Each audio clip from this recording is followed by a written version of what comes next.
അത് കൂരിരുൾ കറപൂണ്ട തലയോടിടം എന്നെ രക്തത്താൽ വാങ്ങിയ അൻപിന്നിടം ക്രൂശിലേക്കെന്നെ നയിച്ചാലും അത് ക്രൂശിതൻ സ്നേഹം ചൊരിഞ്ഞ ഇടം ക്രൂരതയിൻ പർവ്വം ഉയർന്ന ഇടം അത് കൂരിരുൾ കറപൂണ്ട തലയോടിടം എന്നെ രക്തത്താൽ വാങ്ങിയ അൻപിന്നിടം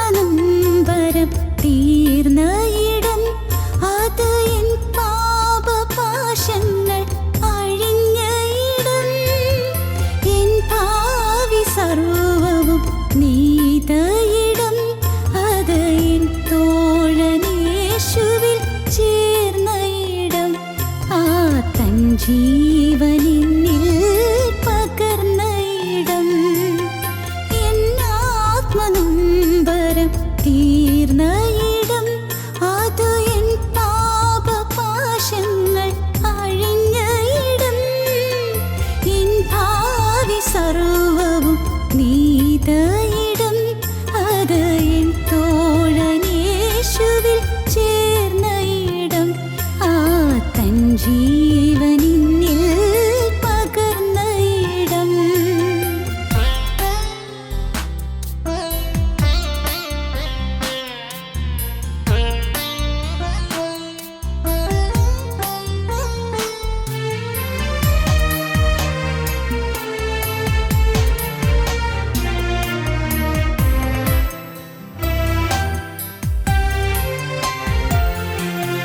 നീതിവൻ വിജയം വരിച്ച ഇടം അത് സാത്താന്യ വിഷമുള്ളൊടിഞ്ഞ ഇടം നിത്യരക്ഷാവേല തീർത്ത ഇടം അത് നിത്യത തൻ വീതി തുറന്ന ഇടം ലോകപാപക്കടം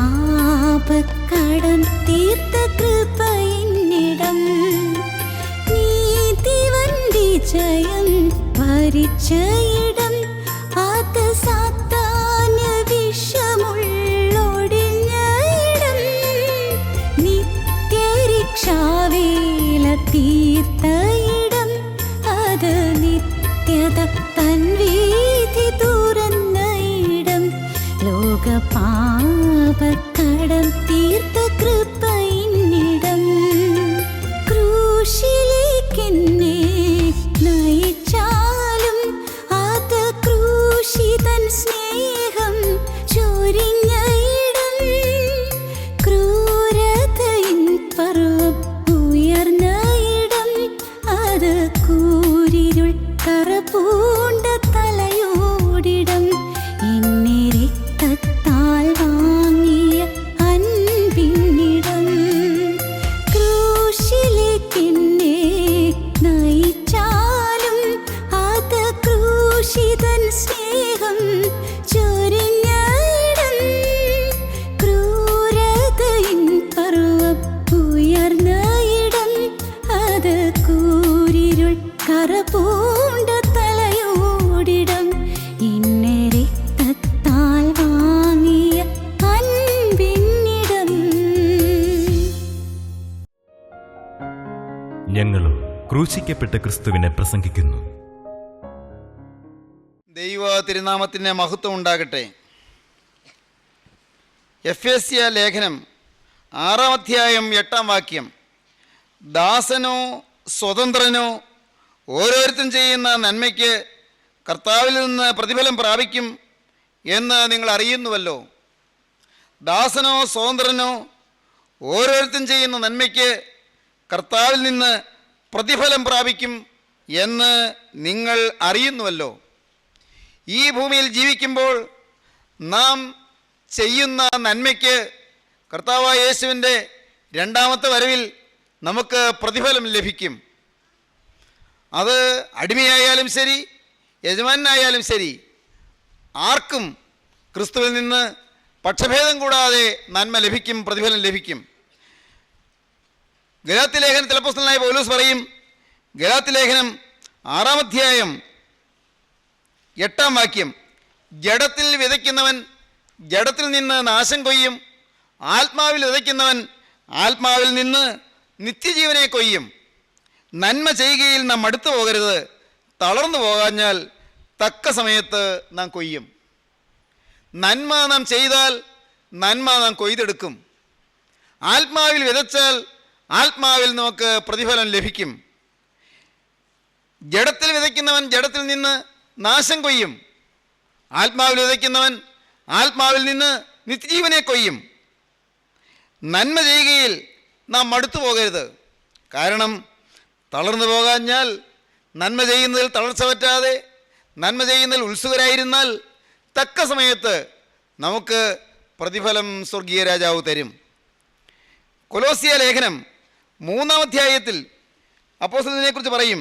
കൊലോസ്യ ലേഖനം 3-ാം അധ്യായത്തിൻ്റെ 25-ാം വാക്യത്തിൽ പറയും, അന്യായം ചെയ്യുന്നവൻ താൻ ചെയ്ത അന്യായത്തിന് ഒത്തത് പ്രാപിക്കും, മുഖപക്ഷമില്ല. അന്യായത്തിന് അതിൻ്റേതായ പ്രതികാരം ലഭിക്കേണ്ടി വരും, മുഖപക്ഷമില്ല. എന്നാൽ 24-ാം വാക്യം, അവകാശമെന്ന പ്രതിഫലം കർത്താവ് തരും എന്നറിഞ്ഞ് കർത്താവായ ക്രിസ്തുവിനെ സേവിപ്പീൻ. പ്രതിഫലം കർത്താവ് തരും. നന്മ ചെയ്യുന്നവന് പ്രതിഫലം കർത്താവ് തരും. പ്രതിഫലം എന്താണ്? അവകാശമെന്ന പ്രതിഫലം. അവകാശമെന്ന പ്രതിഫലം നമുക്ക് തരും. സ്വർഗീയ അവകാശം, സ്വർഗീയ നന്മകളുടെ അവകാശം, അതിൻ്റെ ഓഹരി നമുക്ക് ലഭിക്കും. പ്രിയപ്പെട്ടവരെ, ഇതെല്ലാം അറിയാവുന്നതുകൊണ്ടാണ് അപ്പോസ്തലനായ പൗലോസ് റോമർക്ക് എഴുതിയ ലേഖനം 8-ാം അധ്യായത്തിൽ പറഞ്ഞത്, നമ്മിൽ വെളിപ്പെടുവാനുള്ള തേജസ് വിചാരിച്ചാൽ ഈ കാലത്തിലെ കഷ്ടങ്ങൾ സാരമില്ല എന്ന് ഞാൻ എണ്ണുന്നു. സാരമില്ല. ഇവിടെ കഷ്ടങ്ങളുണ്ട്, ഇവിടെ പൈസയ്ക്ക് ഞെരുക്കമുണ്ട്, ഇവിടെ കടമുണ്ട്, ഇവിടെ രോഗമുണ്ട്, ഇവിടെ എതിർപ്പുകളുണ്ട്, ഇവിടെ അനേകർ നമ്മെ തെറ്റിദ്ധരിക്കുന്നുണ്ട്, പലരും നമ്മെ കളിയാക്കുന്നുണ്ട്, സകലരും നമ്മെ പരിഹസിക്കുന്നുണ്ട്. ഒരു നന്മവാക്ക് പക്ഷേ കേൾക്കാൻ കിട്ടിയെന്ന് വരികയില്ല. ഒരു പ്രോത്സാഹനത്തിൻ്റെ ഒരു നേരിയ ശബ്ദം പോലും കേൾക്കാൻ പറ്റിയെന്ന് വരികയില്ല. പക്ഷേ നമ്മിൽ വെളിപ്പെടുവാനുള്ള തേജസ് വിചാരിച്ചാൽ വലിയൊരു തേജസ് നമുക്ക് വെളിപ്പെടാൻ പോകുന്നു. വലിയൊരു തേജസ് നമ്മിൽ വെളിപ്പെടുവാനുള്ള തേജസ് വിചാരിച്ചാൽ ഈ കാലത്തിലെ കഷ്ടങ്ങൾ സാരമില്ല എന്ന് ഞാൻ എണ്ണുന്നു. ദൈവത്തിന് സ്തോത്രം. സഹോദരങ്ങളെ, വലിയൊരു തേജസ് നമുക്ക് വേണ്ടി ഒരുക്കി വെച്ചിരിക്കുന്നു. ദൈവം തന്നെ സ്നേഹിക്കുന്നവർക്ക് ഒരുക്കിയിട്ടുള്ളത് കണ്ണ് കണ്ടിട്ടില്ല, ചെവി കേട്ടിട്ടില്ല, ഒരു മനുഷ്യൻ്റെ ഹൃദയത്തിൽ നിരൂപിച്ചിട്ട് പോലുമില്ല. കൊരിന്ത്യർ ലേഖനത്തിൽ അപ്പോസ്തലൻ പറയുന്നതാണ്, ദൈവം തന്നെ സ്നേഹിക്കുന്നവർക്ക് ഒരുക്കിയിട്ടുള്ളത് കണ്ണ് കണ്ടിട്ടില്ല, ചെവി കേട്ടിട്ടില്ല, ഒരു മനുഷ്യൻ്റെ ഹൃദയത്തിൽ നിരൂപിച്ചിട്ട് പോലുമില്ല. ഒരു മനുഷ്യൻ ചിന്തിക്കാൻ പറ്റുന്ന അപ്പുറമായ കാര്യങ്ങളാണ് സ്വർഗത്തിലെ നിത്യനായ ദൈവം തൻ്റെ തിരുരക്തത്താൽ വീണ്ടെടുക്കപ്പെട്ട മക്കൾക്ക് വേണ്ടി കരുതിയിരിക്കുന്നത്, വീണ്ടും ജന്മം അനുഭവിച്ചവർക്ക് വേണ്ടി കരുതിയിരിക്കുന്നത്, വിശുദ്ധീകരണം അനുഭവിച്ചവർക്ക് വേണ്ടി കരുതിയിരിക്കുന്നത്, വിശുദ്ധന്മാർക്ക് വേണ്ടി സ്വർഗം കരുതി വെച്ചിരിക്കുന്ന മഹാസൗഭാഗ്യങ്ങൾ അനന്തമോഹനങ്ങളാണ്, അവർണ്യങ്ങളാണ്, അനിർവചനീയങ്ങളാണ്. പ്രിയപ്പെട്ടവരെ, കരുണയുള്ള കർത്താവ് നമുക്ക് വേണ്ടി സ്വർഗീയമായ അവകാശം കരുതി വച്ചിരിക്കുന്നു. എന്ന് കിട്ടും? ക്രിസ്തുവിൻ്റെ രണ്ടാമത്തെ വരവിൽ. ക്രിസ്തുവിൻ്റെ രണ്ടാമത്തെ വരവിൽ. ഇത് തന്നെയാണ് നാം വായിക്കുന്നത്. കൊലോസ്യ ലേഖനം 3-ാം അധ്യായം 3-ാം വാക്യം, നിങ്ങൾ മരിച്ച് നിങ്ങളുടെ ജീവൻ ക്രിസ്തുവിനോടുകൂടെ ദൈവത്തിൽ മറഞ്ഞിരിക്കുന്നു. നമ്മുടെ ജീവനായ ക്രിസ്തു വെളിപ്പെടുമ്പോൾ നിങ്ങളും അവനോടുകൂടെ തേജസ്സിൽ വെളിപ്പെടും. ജീവനായ ക്രിസ്തു വെളിപ്പെടും. അന്ന് നിങ്ങൾ അവനോടുകൂടെ തേജസ്സിൽ വെളിപ്പെടും. ജീവനായ ക്രിസ്തു വെളിപ്പെടുന്നൊരു സമയമുണ്ട്. ഇന്ന് നിങ്ങൾ ശരീരപ്രകാരം മരിച്ചു പോരാ, ആത്മാവിൽ നിങ്ങളുടെ പഴയ മനുഷ്യൻ മരിച്ചു.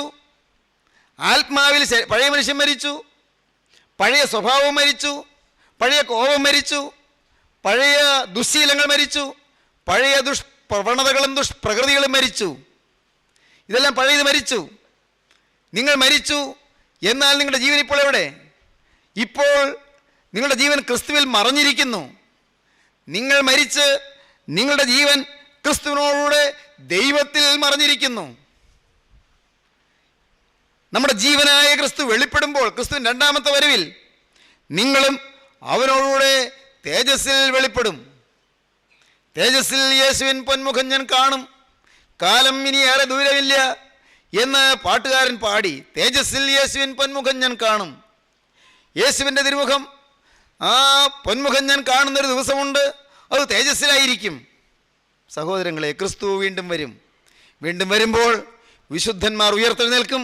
വിശുദ്ധന്മാരുടെ ഉയർത്തെഴുന്നേൽപ്പ്, അതാണ് ഒന്നാമത്തെ പുനരുത്ഥാനം. അതിനെക്കുറിച്ചാണ് കൊരിന്ത്യർക്ക് എഴുതിയ ഒന്നാമത്തെ ലേഖനം 3-ാം അധ്യായം 10 മുതൽ 15 വരെയുള്ള വാക്യങ്ങളിൽ അപ്പോസ്തലനായ പൗലോസ് പറയുന്നത്. വളരെ മനോഹരമായൊരു ഭാഗമാണത്. മനസ്സിലാക്കാൻ അല്പം പ്രയാസം കാണുമായിരിക്കും.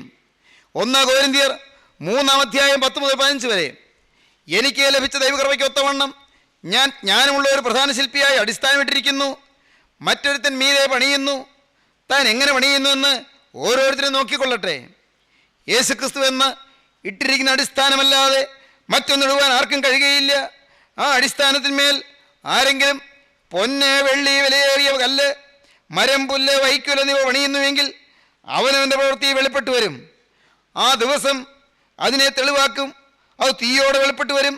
ഓരോരുത്തൻ്റെ പ്രവൃത്തി ഇന്ന വിധമെന്ന് തീ തന്നെ ശോധന ചെയ്യും. ഒരുത്തൻ പണിത പ്രവൃത്തി നിലനിൽക്കുമെങ്കിൽ അവന് പ്രതിഫലം കിട്ടും. ഒരുത്തൻ്റെ പ്രവൃത്തി വെന്തുപോയെങ്കിൽ അവൻ ഛേദം വരും. താനോ രക്ഷിക്കപ്പെടും. എന്നാൽ തീയിൽ കൂടി എന്ന പോലെ അത്രേ. രക്ഷിക്കപ്പെട്ടു, വീണ്ടെടുപ്പ് പ്രാപിച്ചു, പുതുജന്മം അനുഭവിച്ചു, ബോൺ അഗെയിൻ എക്സ്പീരിയൻസ് കിട്ടി, പുതുതായി ജനിച്ചു, ആത്മാവിൽ ജനിച്ചു, മാനസാന്തരപ്പെട്ടു, പഴയ സ്വഭാവം, പ്രകടമായ പാവങ്ങൾ മാറി. പക്ഷേ ഓർക്കുക, എന്താണ് പറഞ്ഞത്? നാം ഇട്ടിരിക്കുന്ന അടിസ്ഥാനം, യേശുക്രിസ്തു എന്ന ഇട്ടിരിക്കുന്ന അടിസ്ഥാനമല്ലാതെ മറ്റൊന്നാണ് ഇട്ടതെങ്കിൽ എന്തു പറ്റും? മറ്റൊന്നിട്ടാൽ അത് സത്യമായും ദൈവത്തിൻ്റെ വിശുദ്ധാലയമായി നമ്മുടെ ഹൃദയത്തിൽ അടിസ്ഥാനമിടുന്ന അനുഭവം ലഭിക്കുകയില്ല എന്ന് മാത്രമല്ല, ആ ക്രിസ്തു എന്ന അടിസ്ഥാനത്തിന്മേലാണ് ഇടുന്നതെങ്കിൽ ആ അടിസ്ഥാനത്തിന്മേൽ പൊന്ന്, വെള്ളി, വിലയേറിയ കല്ല്, ഇതെല്ലാമാണ് അടിത്തറയായിട്ടിട്ടതെങ്കിൽ തീ ഏൽക്കുമ്പോൾ പൊന്നിന് കേടുവരികയില്ല. അന്ത്യനാളിലെ തീ ഏൽക്കുമ്പോൾ വെള്ളിക്ക് കേടുവരികയില്ല. അന്ത്യനാളിലെ തീ ഏൽക്കുമ്പോൾ വിലയേറിയ രത്നത്തിന് കേടുവരികയില്ല. തീ ഏറ്റാൽ കേടുവരികയില്ല. എന്നാൽ പണിതത് മരം, പുല്ല്, വൈക്കോൽ എന്നിവയാണെങ്കിൽ അതെല്ലാം കത്തിപ്പോകും.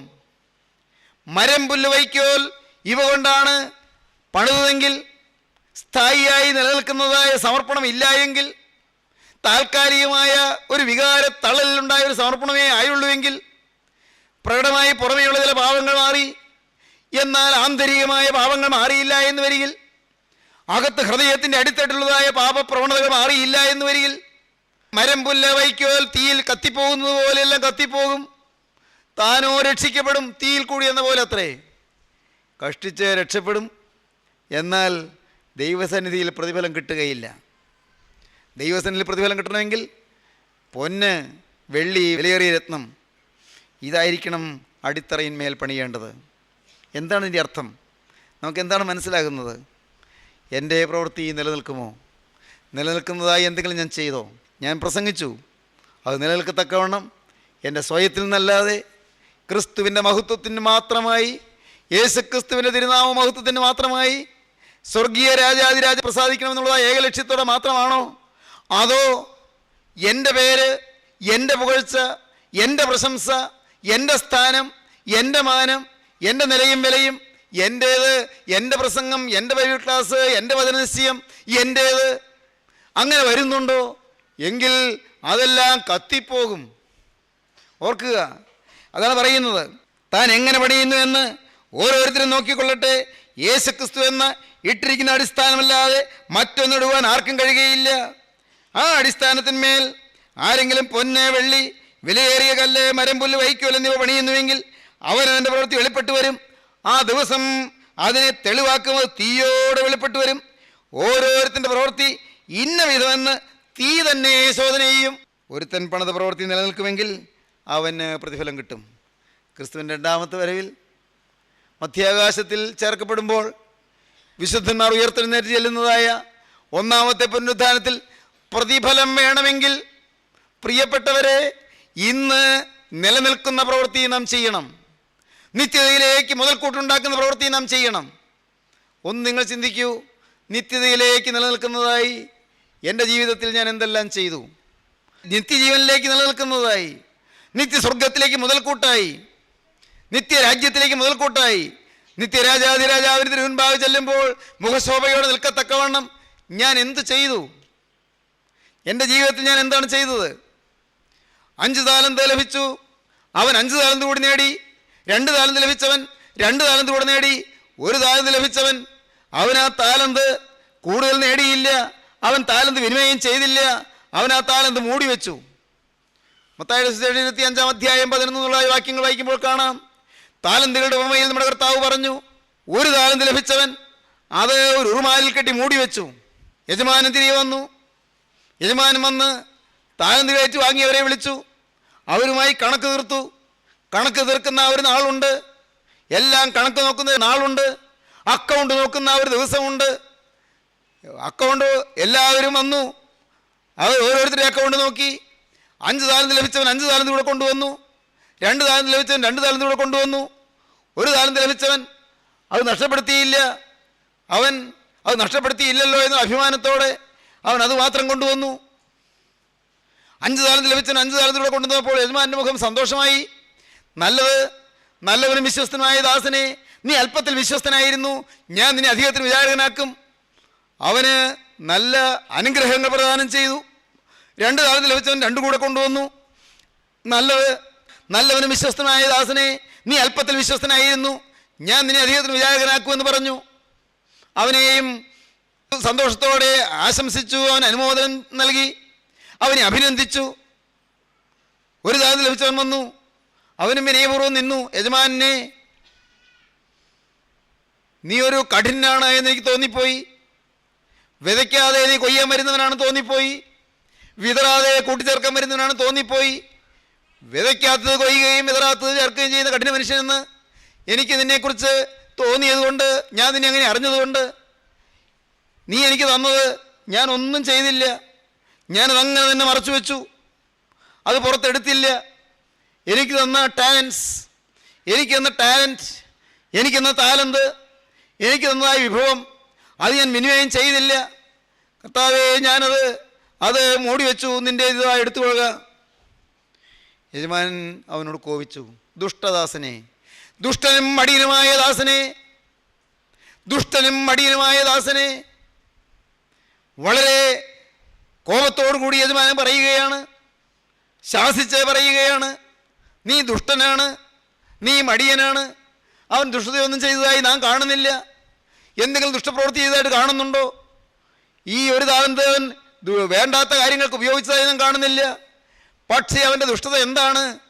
കിട്ടിയതിൽ വിശ്വസ്തനായി നിന്നില്ല, ലഭിച്ചതിൽ വിശ്വസ്തനായി നിന്നില്ല. എൻ്റെ ബഹുമാന്യ സഹോദരങ്ങളെ, നിങ്ങൾക്ക് കരുണയുള്ള കർത്താവ് തന്നതിൽ വിശ്വസ്തരായി നിങ്ങൾ നിന്നുവോ? നിങ്ങളുടെ പ്രവൃത്തിയിൽ നിലനിൽക്കുമോ? നിങ്ങൾക്ക് പല താലന്തുകൾ തന്നില്ലേ? നിങ്ങൾക്കൊരു ഭവനം തന്നില്ലേ? നിങ്ങൾക്കൊരു കുടുംബം തന്നില്ലേ? നിങ്ങൾക്ക് മക്കളെ തന്നില്ലേ? അല്ലെങ്കിൽ നിങ്ങൾക്ക് മാതാപിതാക്കളെ തന്നില്ലേ? നിങ്ങൾക്ക് ആരോഗ്യം തന്നില്ലേ? നിങ്ങൾക്ക് ആയുസ് നീട്ടി തന്നില്ലേ? നിങ്ങൾക്ക് ഇത്രയ്ക്ക് വിദ്യാഭ്യാസം തന്നില്ലേ? നിങ്ങൾക്ക് കഞ്ഞി കുടിക്കാൻ വക തന്നില്ലേ? ആഹാരത്തിന് മാർഗം തന്നില്ലേ? ഉടുതുണി തന്നില്ലേ? പ്രിയപ്പെട്ടവരെ, കിടപ്പാടം തന്നില്ലേ? കിടപ്പാടമില്ലാത്തവർ എത്രയോ പേര് വഴിയോരങ്ങൾ കിടന്നുറങ്ങുന്നു. നിങ്ങൾക്ക് സമാധാനത്തിൻ്റെ വഴികൾ തന്നില്ലേ? ഓർത്തു നോക്കൂ, നിങ്ങൾ പലതിൽ അസംതൃപ്തരല്ലേ? തന്നതിൽ തൃപ്തിയില്ല. ചിന്തിച്ചു നോക്കൂ, ജീവിതത്തിൽ വാസ്തവമായ സംതൃപ്തിയില്ലാതെ മനസ്സ് നീരസപ്പെട്ടും നിരാശപ്പെട്ടും കഴിയുന്നവരില്ലേ? ലഭിച്ചതിൽ സംതൃപ്തിയില്ല. എനിക്ക് ഇങ്ങനത്തെ ഒരു ഭർത്താവിനെയല്ലേ തന്നുള്ളൂ, അങ്ങനെ ചിന്തിക്കുന്നവരുണ്ട്. ഇങ്ങനത്തെ കോപിഷ്ഠയായ ഭാര്യയല്ലേ എനിക്ക് കിട്ടിയത്, അങ്ങനെ നിരാശപ്പെടുന്നവരുണ്ട്. ഇങ്ങനെ മദ്യപനായ ഒരു പുരുഷൻ്റെ ഭാര്യയാകേണ്ടി വന്നല്ലോ, അങ്ങനെ നിരാശയിൽ കഴിയുന്നവരുണ്ട്. എനിക്കെന്താ വേണ്ടത്ര ആരോഗ്യം കിട്ടാത്തത്? ചോദ്യമുള്ളവരുണ്ട്, പരിഭവമുള്ളവരുണ്ട്. ദൈവത്തോട്, നിത്യനായ ദൈവത്തോട് പരിഭവം. ചിലർക്കങ്ങനെയല്ല, ഒരു സെൽഫ് പിറ്റി, ഒരു സ്വയം സഹതാപം. ഓ, എനിക്കതിന് കഴിവില്ല, എനിക്കെന്നാ വിദ്യാഭ്യാസമുള്ളത്, എനിക്കെന്നാ വരുമാനമുള്ളത്, എനിക്കെന്നാ കഴിവുള്ളത്, ആളുകൾ കൊണ്ടുനടത്തി ചെല്ലാൻ ചെന്ന് നിൽക്കാൻ എനിക്ക് എന്തെങ്കിലും കഴിവുണ്ടോ? എനിക്ക് വല്ല വരുമാനമുണ്ടോ? എനിക്ക് വല്ല ജോലിയുമുണ്ടോ? എനിക്ക് സൗന്ദര്യമുണ്ടോ? എന്നെ ആര് നോക്കാനാണ്? എന്നെ ആര് ഗവനിക്കാനാണ്? രൂപ ഉണ്ടെങ്കിൽ ആളുകൾ ഗവനിച്ചേനെ, അധികാരം ഉണ്ടെങ്കിൽ ആളുകൾ ഗവനിച്ചേനെ. പ്രിയപ്പെട്ടവരെ, നിങ്ങൾ പലതിലും അസംതൃപ്തരല്ലേ? പലതിലും നിങ്ങളുടെ ഹൃദയത്തിൽ അതൃപ്തിയില്ലേ? നിങ്ങൾക്ക് ലഭിച്ചതിൽ നിങ്ങൾ പൂർണ്ണ തൃപ്തരാണോ? അനേകര് ഇൻഫീരിയോറിറ്റി ഫീലിങ്ങിന് അടിമകളല്ലേ? അപകർഷതാബോധത്തിൻ്റെ അടിമകളല്ലേ? അപകർഷതാബോധം. അവന് 5 കൊടുത്തു, മറ്റവൻ 2 കൊടുത്തു, എനിക്കൊന്നല്ലേ തന്നുള്ളൂ. അല്ലെങ്കിൽ യജമാൻ ഒരു മുഖപക്ഷമുള്ള ആളാണ്. ഈ യജമാൻ അല്ലെങ്കിൽ ആൾക്ക് കൊടുത്തതുപോലെ എനിക്ക് തരാൻ പാടില്ലായിരുന്നോ? അവൻ അത്രയും കൊടുത്തു, എനിക്കിത്രയും തന്നില്ലല്ലോ. എല്ലാം ഹൃദയത്തിൽ പരിഭവം തന്നെ. എൻ്റെ സഹോദരങ്ങളെ, ഞാൻ വളരെ വിനയപൂർവ്വം നിങ്ങളോട് പറയട്ടെ, ക്രിസ്തീയ ജീവിതത്തിൽ നിങ്ങൾക്ക് മുന്നേറണമെങ്കിൽ ലഭിച്ചതിൽ തൃപ്തിയുള്ളവരായിരിക്കണം. എന്തുണ്ടോ അതിൽ പൂർണ്ണ തൃപ്തിയുള്ളവരായിരിക്കണം. ഉള്ളം കൊണ്ട് പുറമേ കാണിക്കുന്ന തൃപ്തിയല്ല, പുറമേ ഭാവിക്കുന്ന തൃപ്തിയല്ല, അകത്തൊരു സംതൃപ്തി, അകത്തൊരു സന്തോഷം. കർത്താവേ, എനിക്കിതിന് അർഹതയില്ല എന്ന്, എനിക്കിതിന് യോഗ്യതയില്ല എന്ന്, ഞാനോ പ്രയോജനമില്ലാത്തൊരു ദാസനാണ്, ചെയ്യേണ്ടതുപോലും ചെയ്തിട്ടില്ല എന്ന്. പ്രിയപ്പെട്ടവരെ, നിങ്ങളുടെ ഹൃദയത്തിൽ ആ ഒരു ചിന്തയാണ് വരേണ്ടത്. യാക്കോബ് പണ്ടൊരിക്കൽ പറഞ്ഞു, യഹോവേ, നീ അടിയനോട് കാണിച്ചിരിക്കുന്ന സകല ദയയ്ക്കും സകല വിശ്വസ്തതയ്ക്കും ഞാൻ അപാത്രമത്രേ. എന്നോട് നീ എന്ത് വിശ്വസ്തതയാണ് കാണിച്ചത്? എന്നോട് നീ എന്ത് ദയയാണ് കാണിച്ചത്? അതിനൊന്നും എനിക്ക് യോഗ്യതയില്ല. യഹോവേ, നീ അടിയനോട് കാണിച്ചിരിക്കുന്ന സകല ദയയ്ക്കും സകല വിശ്വസ്തതയ്ക്കും ഞാൻ അപാത്രമത്രേ. ഞാൻ അയോഗ്യനാണെന്നാണ് പറയുന്നത്, എനിക്ക് അർഹതയില്ല എന്നാണ് പറഞ്ഞത്. ദൈവത്തിന് സ്തോത്രം. സംഗീതക്കാരൻ പാടി, മരണപാശങ്ങളെന്നെ ചുറ്റി, അഗാധ പ്രവാഹങ്ങൾ എന്നെ ഭ്രമിപ്പിച്ചു, പാതാള വേദനകൾ എന്നെ പിടിച്ചു, മരണത്തിൻ്റെ കണികൾ എന്നെ തുടർന്ന് പിടിച്ചു. എൻ്റെ കഷ്ടതയിൽ ഞാൻ യഹോവയെ വിളിച്ചപേക്ഷിച്ചു, അവൻ തന്നെ മന്ദിരത്തിൽ നിന്ന് എൻ്റെ അപേക്ഷ കേട്ടു. തിരുമുമ്പിൽ ഞാൻ കഴിച്ച പ്രാർത്ഥന അവൻ്റെ ചെവിയിലെത്തി. വീണ്ടും സംഗീതക്കാരൻ ആ 116 സംഗീതത്തിൽ പിന്നെയും പാടും.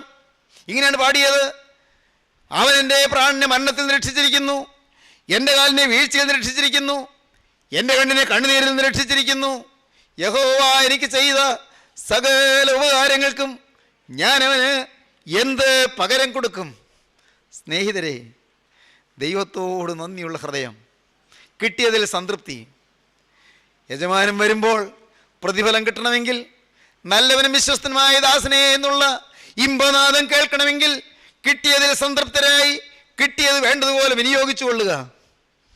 കുറച്ചേ ഉള്ളോ, അത് ഏറ്റവും യോഗ്യമായി വിനിയോഗിക്കൂ.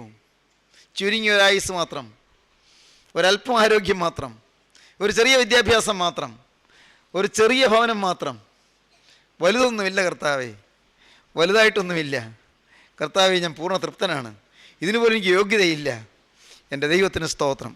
ദൈവത്തിൻ്റെ വലിയ നാമം മഹത്വപ്പെടട്ടെ. സഹോദരങ്ങളെ, ഒന്ന് ഞാൻ പറയാം, അല്പത്തിൽ വിശ്വസ്തനാണെങ്കിൽ അവനെ അധികത്തിലേക്ക് വഴി നടത്തും. ഒട്ടും സംശയിക്കേണ്ട. ഞാൻ 10ാം ക്ലാസ് കഴിഞ്ഞ് പഠിത്തം നിർത്തിയതാണ്. SLC പരീക്ഷ കഴിഞ്ഞ് മാർക്കൊക്കെ കിട്ടി, പാസ്സായി, ശരിയാ. പക്ഷേ പിന്നെ പഠിക്കാൻ അതിന് സാധ്യതയില്ല. ഇവിടെ കൃഷി നോക്കാൻ ആളില്ല, വേലക്കാരെ കൊണ്ടാണൊക്കെ നോക്കിക്കുന്നത്. ആണും തുണുമായി വേറെ ആരുമില്ല, താനും ആണും തുണുമായി വേറെ ആരുമില്ല. കൃഷി നോക്കാൻ ആൾ വേണം. വേലക്കാരുണ്ടെങ്കിലും അവരുടെ കൂടെ നടക്കാൻ ഒരാൾ വേണ്ടേ? ദൈവത്തിന് സ്തോത്രം. ഞങ്ങൾ പഴയ കർഷകരാണ്. ദൈവത്തിൻ്റെ വലിയ നാമം മഹത്വപ്പെടട്ടെ. കർഷക കുടുംബമാണ്. സഹോദരങ്ങളെ, നിങ്ങളോട് ഞാൻ എളിമയോടെ പറയും, 10ാം ക്ലാസ് കഴിഞ്ഞ് ജീവിതം തീർന്ന മനുഷ്യനാണ്. ദൈവത്തിന് സ്തോത്രം. ജീവിതത്തിൻ്റെ ഭാവിയെല്ലാം തീർന്നതാണ്. ഒരു പ്രതീക്ഷയുമില്ലായിരുന്നു ഞാൻ പിന്നെ പഠിക്കുമെന്നൊന്നും. പിന്നെ കരേറ്റം കിട്ടുമെന്നൊരു പ്രതീക്ഷയുമില്ല. ഒരേർ കാളയുണ്ട്, അത്രയെടുത്ത് കൃഷിയുമില്ല. ഒരേർ കാളയുടെ കൃഷി, ഒരേർ കാളയുണ്ട്, അതിൻ്റെ കൃഷിയൊക്കെ ആയിട്ട് അങ്ങനെ കഴിഞ്ഞുകൂടാനിരുന്നു. ദൈവത്തിന് സ്തോത്രം. ദൈവത്തിൻ്റെ വലിയ നാമം മഹത്വപ്പെടട്ടെ. എന്നാൽ സ്വർഗത്തിലെ ദൈവത്തിൻ്റെ സന്നിധിയിൽ തിരുവചനം കേട്ടപ്പോൾ ഒരു സമർപ്പണം എടുക്കാൻ കർത്താവ് കൃപ തന്നു. ജീവിതം ക്രിസ്തുവിന് കൊടുത്തു. യേശു ക്രിസ്തുവിൻ്റെ കരങ്ങളിലേക്ക് ജീവിതം കൊടുത്തു. യേശു ഈ ജീവിതം ഏറ്റെടുത്തു. യേശു പയ്യെ പയ്യെ വളർത്താൻ തുടങ്ങി. യേശു ഉയർത്തി കൊണ്ടുപോകാൻ തുടങ്ങി. ഞാൻ ദൈവത്തെ സ്തുതിക്കട്ടെ, ദൈവത്തെ മഹത്വപ്പെടുത്തട്ടെ. കരുണയുള്ള കർത്താവിൻ്റെ കൃപയിൽ വാലല്ല തലയാക്കുമെന്ന് പറഞ്ഞ വചനം നിറവേറ്റുവാൻ ജീവനുള്ള ക്രിസ്തുവിൻ്റെ കരം എൻ്റെ മേൽ വ്യാപരിക്കുകയും അത്ഭുതങ്ങൾ നിവർത്തിക്കുകയും ചെയ്തു. ഞാൻ ദൈവത്തെ സ്തുതിക്കുന്നു. സ്നേഹിതരെ, നിങ്ങൾ വിശ്വസ്തരാകുവീൻ. യേശുക്രിസ്തു വീണ്ടും വരുമ്പോൾ പ്രതിഫലം വാങ്ങുവാൻ ഒന്നാമത്തെ പുനരുത്ഥാനത്തിൽ പങ്കുള്ളവരാകുവീൻ. യേശുവിനെ കൈക്കൊള്ളുവാൻ ഇപ്പോൾ തന്നെ നിങ്ങളുടെ ഹൃദയം തുറക്കുവീൻ. യേശുവിനോട് വാക്ക് പറയുവീൻ, നാഥ ഇന്നു മുതൽ ഞാൻ നിന്റെ വക. യേശുവേ ഇന്നു മുതൽ ഞാൻ നിന്റെ അടിമ. രക്ഷക ഇന്നു മുതൽ ഞാൻ നിന്റെ വക. യേശുവേ നീ എനിക്ക് വേണ്ടി ക്രൂസിൽ മരിച്ചതിനാൽ ഇന്നു മുതൽ ഞാൻ നിനക്കായി ജീവിക്കും. യേശുവേ ഞാൻ പാപത്തോട് യാത്ര പറയുന്നു, ഞാൻ പൈശാചികനോട് യാത്ര പറയുന്നു, സാത്താന്യ ശക്തിയോട് യാത്ര പറയുന്നു. മിശിഹാ തമ്പുരാനെ എനിക്ക് വേണ്ടി ക്രൂസിൽ വെച്ച രക്ഷക, നിന്നെ എൻ്റെ കർത്താവ് രക്ഷകമായി ഞാൻ ഇതാ സ്വീകരിക്കുന്നു. നിങ്ങൾ ക്രിസ്തുവിനെ വിളിപ്പീൻ, ക്രിസ്തുവിനെ സ്വീകരിപ്പീൻ, ക്രിസ്തുവിനെ എതിരേൽക്കുവീൻ, ക്രിസ്തുവിനെ ഹൃദയം തുറക്കുവീൻ, ജീവിതം ക്രിസ്തുവിന്റെ കരങ്ങളിലേക്ക് കൊടുക്കുവീൻ. പുതിയ തീരുമാനത്തോടെ യേശുവിനെ സ്തുതിപ്പീൻ. നമുക്ക് പ്രാർത്ഥിക്കാം. കാരുണ്യവാനേ സ്വർഗീയ പിതാവേ, ഈ മഹത്വപൂർണമായ നിമിഷങ്ങൾക്കായി ഞങ്ങൾ നിന്നെ സ്തുതിക്കുന്നു. വചനം കേട്ട് എല്ലാവരെയും ആശീർവദിക്കണമേ, എല്ലാവരുടെയും തൃക്കരം വെക്കണമേ, എല്ലാവരെയും തലോടണമേ, കണ്ണുനീര് തുടയ്ക്കണമേ, ദുഃഖങ്ങൾ ആറ്റി അകറ്റണമേ, സമാധാനം പ്രദാനം ചെയ്യണമേ, കുടുംബങ്ങളിലേക്ക് ശാന്തി ഒഴുകിയെത്തണമേ, എല്ലാവരെയും അനുഗ്രഹിക്കണമേ, പാവ ജീവിതത്തോട് യാത്ര ചെയ്യുവാനുള്ള നൽവരം നൽകണമേ, അശുദ്ധ ജീവിതം വിട്ട് ജയജീവിതം നയിപ്പാൻ നിന്റെ മക്കൾക്ക് ഭാഗ്യം നൽകണമേ, സാത്താന്യ ബാധകൾ മാറ്റണമേ, പൈശാചിക കെട്ടുകളെ പൊട്ടിക്കണമേ, രോഗബാധകൾ മാറ്റണമേ, എതിർതാവും മഹത്വപ്പെടുത്തണമേ. യേശുക്രിസ്തുവിന്റെ പരിശുദ്ധമായ നാമത്തിൽ തന്നെ. ആമീൻ. ഹല്ലേലൂയ.